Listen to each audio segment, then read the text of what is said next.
Queen Elizabeth, the Queen Mother, celebrates 75 glorious years. In her crowded lifetime, when with her husband she was thrust to the forefront of tremendous world events, this quiet, unassuming woman has earned the affection not only of the people of her own islands and of the Commonwealth, but of millions who live outside it. As a young girl, Elizabeth Bowes-Lyon could never have guessed what this tumultuous century would hold for her. A commoner married into the most select royal house in the world, she became Duchess of York, the wife of a prince. And then in the swift, unpredicted turn of events in the mid-30s, this young daughter of a minor Scottish peer became Queen of England, consort to King George VI.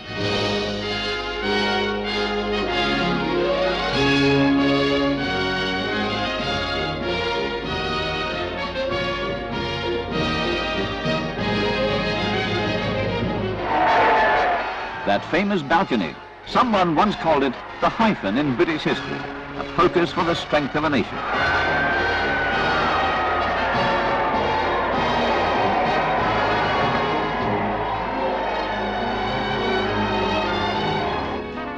And they were peaceful, cheerful times.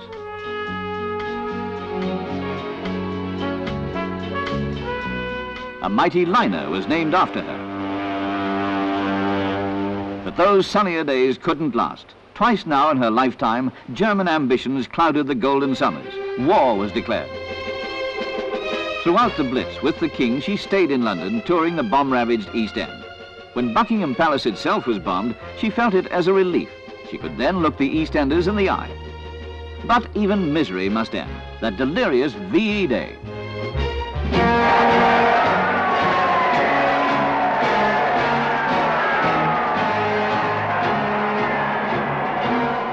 Peace, and with her young daughters, a constant round of public engagements. That included strenuous overseas tours. On HMS Vanguard, the royal family heads for South Africa.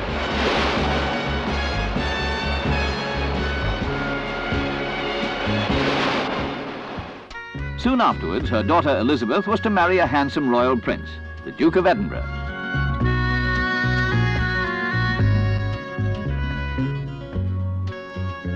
Already a grandmother with the birth of an heir to the throne, she presides over another happy event, the arrival of a granddaughter.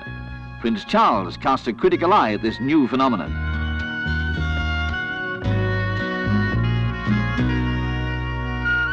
Hers has always been a closely knit family, and a happy one. But almost without warning, the King is dead. Her beloved Bertie is with her no more. After the coronation of her elder daughter, the Queen Mother retired from the active scene.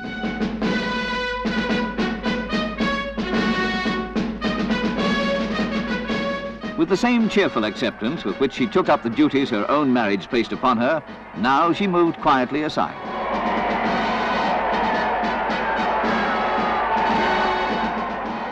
But not for long. It seemed that the people of Britain didn't want the Queen Mum in the background.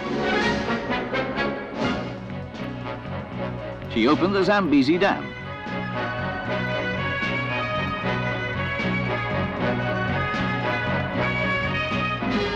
She met Commonwealth dignitaries and still managed to keep in touch with a basic interest in her life, her family. Like her daughter and granddaughter, she has a great love of horses.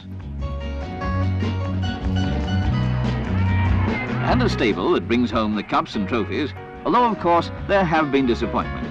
Whatever happened to Devon Loch in that 1956 Grand National?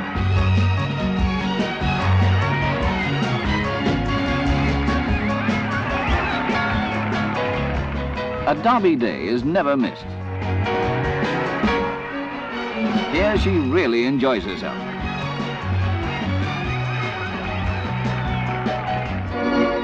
At Princess Anne's wedding, the family dominates.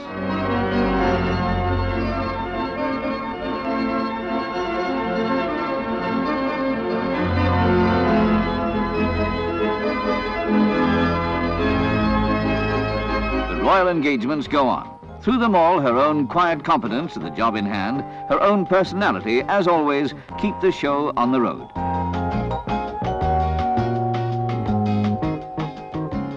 Whether whether it's opening a flower show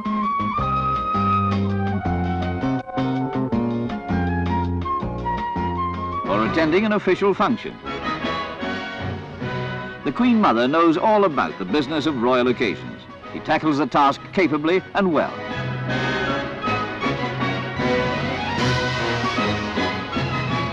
At film premieres, for instance, when often happenings are unrehearsed and unexpected, she remains in command of the situation, usually against formidable opposition, stealing the scene.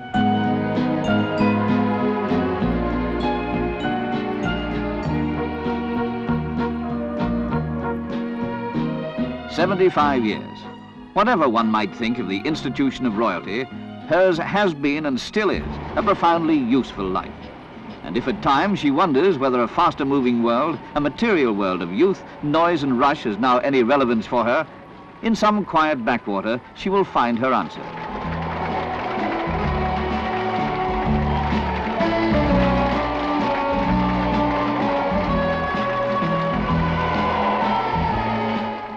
The Queen Mum. No one calls her that in a tone of derision. It is said even by the most unlikely people with real affection. There is probably no personage in public life today who is so genuinely, so sincerely loved by the vast heart of this nation. To wish her well on her birthday seems somehow inadequate. To wish her many more fruitful and happy years is to state the obvious. But this we can say with all our hearts. The Queen Mother, God bless her.